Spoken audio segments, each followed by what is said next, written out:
오늘까지 이 난방기 AS가 진행이 되어서 난방이 제대로 이루어지지 못하고 있습니다. 성도님들의 많은 양해 바랍니다. 호세아서 4장에서 14장까지는 이 호세아 선지자가 이스라엘의 여러 죄악들을 구체적이고 직접적으로 지적하고 책망하는 내용을 담고 있습니다. 이러한 내용 가운데에서 선지자는 그들에게 임할 어찌할 수 없는 하나님의 심판을 선포하며 나아갑니다. 그러나 이 심판을 선포하는 데에서 그 메시지를 멈추지 않고 심판 후에 이제 하나님께서 주체가 되는 그 이스라엘의 회복됨이 있음을 선지자는 계속해서 이야기를 합니다. 그중 호세아서 4장의 말씀은 이 4장에서 14장까지 이어지는 이 전체 이야기 중에 서론 부분에 해당되는 장으로서 이스라엘의 죄와 그리고 심판의 선포로 시작되어집니다.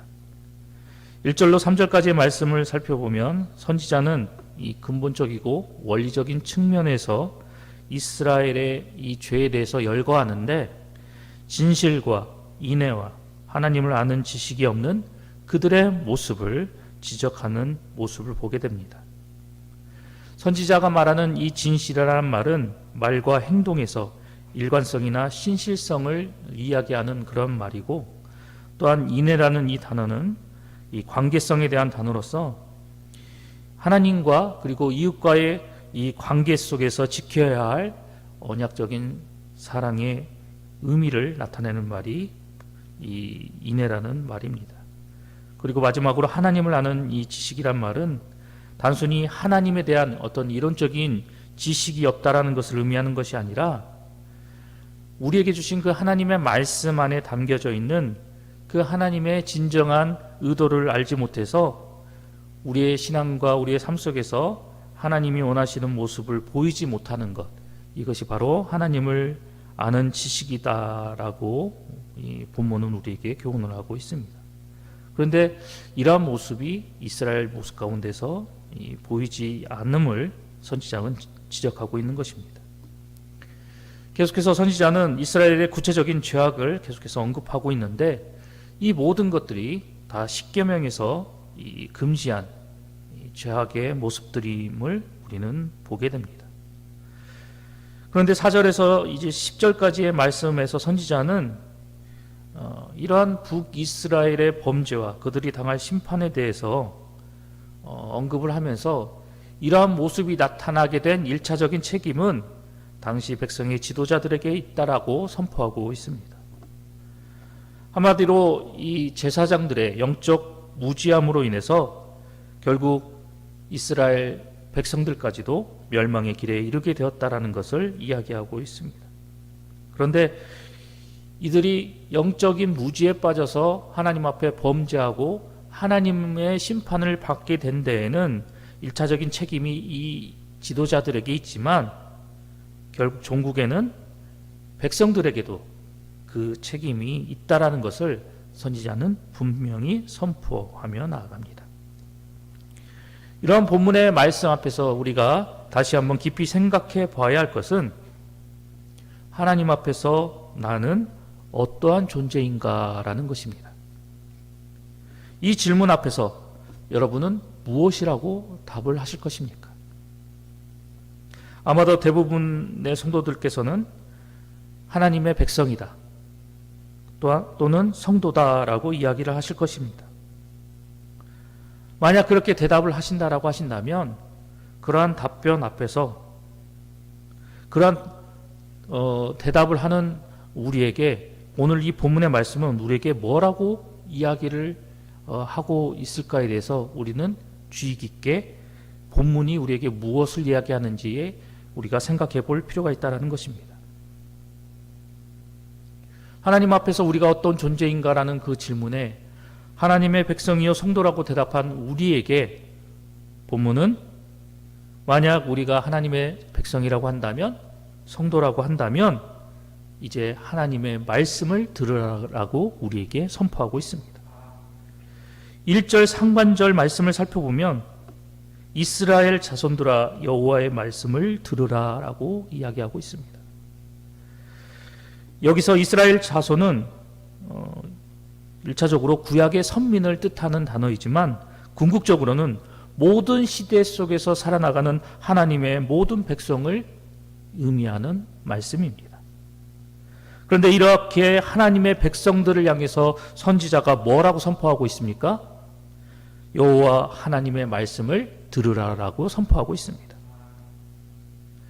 지금까지도 유대인들은 신명기 6장의 말씀을 암송하며 살아가고 있습니다. 그 말씀은 우리가 잘 알고 있는 쉐마의 말씀입니다. 그런데 오늘 본문의 말씀 역시 이스라엘아 들으라, 쉐마 이스라엘이라는 이 말씀으로 시작하는 모습을 보게 됩니다. 그렇다면 이 말씀이 의미하는 바가 무엇입니까? 그것은 바로 하나님의 백성은 매일 하나님의 말씀을 들어야 한다라는 것입니다. 우리는 세상 속에서 너무나 많은 말들을 들으며 살아나가고 있습니다. 가정에서는 가족들의 말을 듣고, 직장에서는 직장 동료들과 상사들의 말을 듣습니다. 또한 우리가 살아가는 삶의 현장 속에서는 많은 우리의 주변의 이웃들과 주변의 사람들의 말을 들으며 살아나가고, 심지어 우리는 교회에서 목회자들과 그리고 성도들의 다양한 말들을 들으며 살아나가고 있습니다.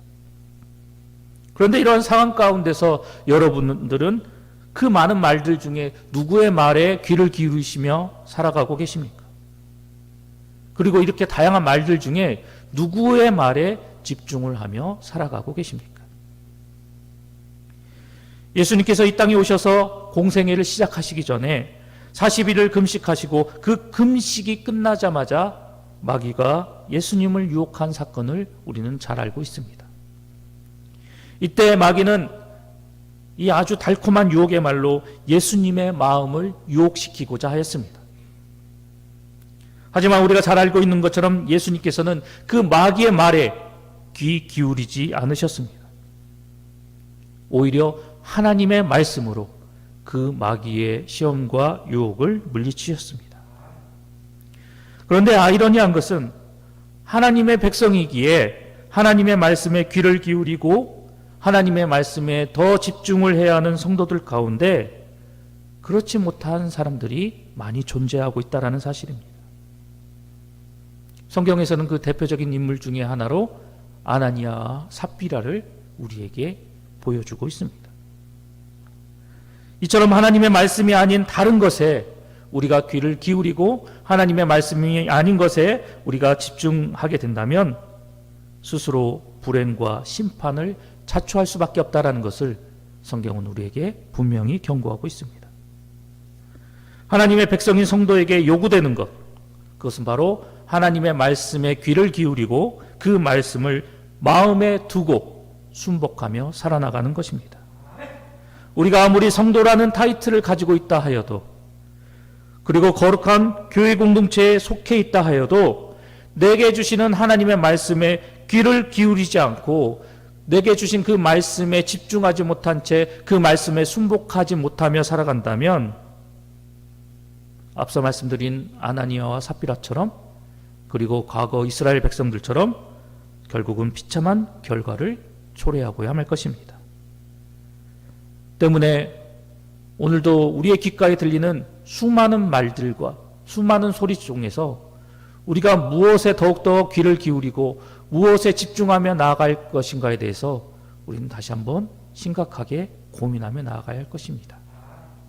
하나님의 백성이기에 하나님의 말씀에 귀 기울이고 그 말씀에 집중하여 그 말씀을 순복하며 살아나가야 할 것을 다시 한번 우리에게 교훈하고 당부하는 그 선지자의 말씀을 기억하여서 오늘도 세상의 다른 그 어떤 소리보다도 더욱더 하나님의 말씀에 귀 기울이고 집중하며 그 말씀에 순복하며 나아가는 우리 봉상의 모든 성도님들이 되시기를 간절히 소망합니다. 계속해서 11절로 19절까지의 말씀을 살펴보면 이스라엘의 대표적인 죄악 중에 하나인 우상 숭배의 죄악의 문제를 지적하는 모습을 발견하게 됩니다.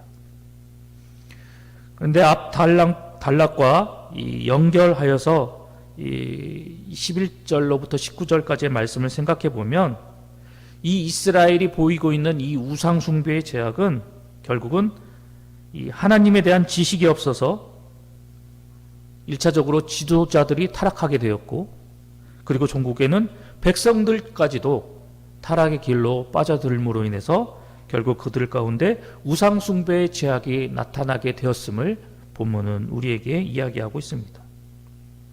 그런데 더 심각한 것은 이 영적 우상 숭배의 이 결과는 이제 육적 음행의 모습으로까지 이 변질되었음을 이야기하면서 하나님만 섬겨야 할 하나님의 백성들이 하나님을 배반하고 이 우상 숭배의 죄악에 빠지게 되므로, 즉 영적인 이 음행의 모습으로 변질되어짐으로 말미암아 그들이 이제는 윤리적으로까지 완전히 타락해버리고 변질되어 버렸음을 선지자는 우리에게 이야기하고 있습니다. 이렇게 변질되어지고 이렇게 하나님 앞에 범죄한 그들의 죄악된 모습을 지적하고 책망하면서 이제 선지자는 15절로 19절까지의 말씀을 통해서 남유다만큼이라도 이 북이스라엘과 같이 이러한 가증된 죄악의 모습을 본받지 말고 그들과 교제하지 말 것을 당부하며 나아가는 모습을 우리가 보게 됩니다. 그런데 이러한 본문의 말씀이 우리에게 교훈하는 바가 무엇입니까? 그것은 바로 하나님을 바르게 아는 자만이 참된 생명의 삶을 살 수 있다라고 우리에게 교훈합니다. 본문 6절 상반절 말씀을 살펴보면 내 백성이 지식이 없으므로 망하는도다라고 말씀하고 있습니다. 이는 호세아서 6장 3절과 그리고 6장 6절의 말씀과 더불어서 호세아서 전체의 핵심 주제가 되는 말씀이기도 합니다. 이스라엘이 하나님을 아는 지식이 없었다라는 것은 앞선 내용이 우리에게 교훈하는 바와 같이 먼저 이 당시 종교 지도자들이었던 이 제사장들이 백성들에게 하나님의 말씀을 제대로 가르치지 않았기 때문에 나타나게 된 모습이었고, 또한 선지자들이 하나님의 말씀을 거짓으로 예언하여 하나님의 뜻을 제대로 전하지 못하였기 때문에 이러한 모습이 나타나게 되었음을 선지자는 지적하고 있습니다. 이로 인해서 이스라엘은 이제 하나님과의 영적인 교제가 이루어지지 않게 되었습니다. 그리고 종국에는 하나님과의 관계가 단절되어 버리는 안타까운 모습으로 전락해 버리고 말았습니다. 그런데 더 심각한 것은 하나님과의 관계의 단절로 인해서 결국 그들은 멸망과 심판이라는 피치 못할 그 안타까운 운명에 놓일 수밖에 없게 되었다라는 것입니다. 이러한 내용을 통해서 본문의 말씀은 하나님을 아는 지식이 하나님의 백성들에게 있어서 얼마나 소중하고 중요한 것인가를 다시 한번 우리에게 교훈하고 있습니다. 하나님을 바로 알지 못한 채 바른 삶을 살아나간다? 이것은 불가능한 모습입니다. 우리가 하나님이 어떤 분이신지를 바르게 알고 깨달아야만이 그 사실 앞에서 우리가 온전한 삶, 바른 삶을 살아갈 수 있게 된다는 것입니다. 하나님께서 우리의 창조주가 되시며 그리고 모든 만물의 주관자가 되신다라는 그 사실을 우리가 온전히 깨달아 할 때 우리는 온전히 하나님만을 섬기며 하나님의 뜻을 받들어 살아갈 수 있게 되는 것입니다. 성도된 우리 모두는 하나님께서 우리에게 주신 그분의 말씀을 통해서 하나님께서 어떤 성품을 가지고 계신 분이신지를 깨닫고, 그리고 하나님이 우리에게 있어서 어떠한 분이신지를 우리가 온전히 알아 나아갈 때, 특별히 하나님은 우리에게 인자와 공의의 하나님이 되심을 우리가 온전히 발견하며 나아가게 될 때, 이를 통해서 우리 모두는 하나님께서 원하시는 사랑의 삶, 거룩하고 의로운 삶을 살아갈 수 있게 되는 것입니다. 또한 예수 그리스도만이 우리의 구세주가 되시며 그분의 의를 힘입어야만이 구원에 이를 수 있다라는 이러한 사실을 우리가 온전히 깨닫고 그리고 이것을 믿음으로 고백하며 나아가게 될 때 우리는 그 예수 그리스도를 통해서 온전한 구원에 이르게 되고 의롭다 인정받게 된다라는 사실을 성경은 다시 한번 우리에게 교훈하고 있습니다. 아울러서 그 예수 그리스도께서 마지막 때의 심판주로 다시 오심을 우리가 바로 알고 깨달을 때 우리는 마지막을 예비하는 자로 깨어 기도하는 성도의 삶을 살아갈 수 있게 되고, 마지막을 예비하는 그런 성도의 삶의 모습으로 주어진 하루하루를, 주어진 인생의 길을 방심하지 않고 나태하지 않고 하나님께서 원하시는 의를 행하는 성도의 삶을 살아갈 수 있게 되는 것입니다. 여기서 우리가 다시 한번 분명히 잊지 말고 기억해야 할 것은 하나님을 아는 지식. 이것은 단순히 머리로만 아는 지식으로 끝나서는 안 된다라는 것입니다. 하나님을 아는 지식. 이것은 귀신들도 알고 있다. 하나님에 관련돼서, 예수 그리스도에 관련돼서 이러한 사실들과 이러한 지식들은 귀신들도 알고 있다라고 야고보서 기자는 야고보서 2장 19절을 통해서 우리에게 분명하게 증언하고 있습니다. 그렇기 때문에 성도된 우리 모두는 그저 예수 그리스도를, 우리가 믿는 그 하나님을 머리로만 아는 지식으로 끝내서는 안 된다라는 것입니다. 그런데 문제는 대부분의 많은 성도들이 하나님에 대한 이 객관적인 정보만, 지식적으로만 가지고 있으면서 그것이 하나님을 아는 지식의 전부인 양 착각하며 살아가고 있다는 것입니다. 때문에 진정 우리가 갖춰야 할 하나님을 아는 지식은 객관적인 정보 이상의 이 지식이 되어야 한다는 것입니다. 즉 이 말은 하나님을 아는 지식, 우리가 갖춰야 할 하나님을 아는 지식은 하나님의 뜻을 알고 그리고 그 뜻에 순종하며 그 뜻의 보조를 맞춰서 하나님과 동행하며 살아나가는 삶의 전반적인 모든 것을 의미하는 것입니다. 때문에 내게 주신 그 하나님의 말씀을 머리로만 담아두지 말고, 지식적으로만 알지 말고, 내게 주신 그 하나님의 말씀을 이제 나의 행동으로, 구체적인 나의 삶으로 나타내고 표현하고 실천하고 우리의 삶 속에서 표현하며 나아가는 그 모든 것, 이것이 진정 하나님께서 우리에게 요구하시는 하나님을 아는 지식이다라는 것입니다. 우리의 마음으로, 우리의 삶으로 하나님과 일치되고 우리의 마음과 우리의 행동으로, 우리의 삶으로 하나님의 뜻을 나타내는 그런 삶을 살아나가는 것, 이것이 진정 하나님께서 우리에게 요구하시는 하나님을 아는 지식이라는 것입니다. 그리고 그 무엇보다도 하나님은 이러한 삶을, 이러한 지식을 하나님의 백성된 우리 모든 성도들이 갖추어 살아나가기를 간절히 원하고 계신다라는 것입니다. 때문에 우리가 반드시 잊지 말고 기억해야 할 것은 이렇게 하나님을 아는 이 지식을 우리가 온전히 갖추느냐 그리고 갖추지 못하느냐에 우리의 생사화복이 결정되어진다는 사실을 우리가 분명히 기억하여서 머리로만 아는 지식이 아닌 우리의 삶과 행동으로 하나님을 아는 우리의 모든 것들이 나타내고 표현되어지는 그런 삶의 주인공이 되어야 할 것입니다. 오늘도 우리에게 주신 하나님의 말씀을 기억하고 되새기어서 이제 우리의 삶의 모습을 통해서 우리가 하나님 앞에서 어떤 존재인지, 특별히 참된 하나님의 백성됨을, 말씀을 실천하고 행동하고 그 말씀을 통해서 하나님의 뜻을 온전히 증거하며 나아가는 삶의 모습을 우리가 온전히 살아나감으로 하나님의 참된 백성임을 온전히 증명하며 나아가는 우리 봉상의 모든 성도님들이 되시기를 간절히 소망합니다.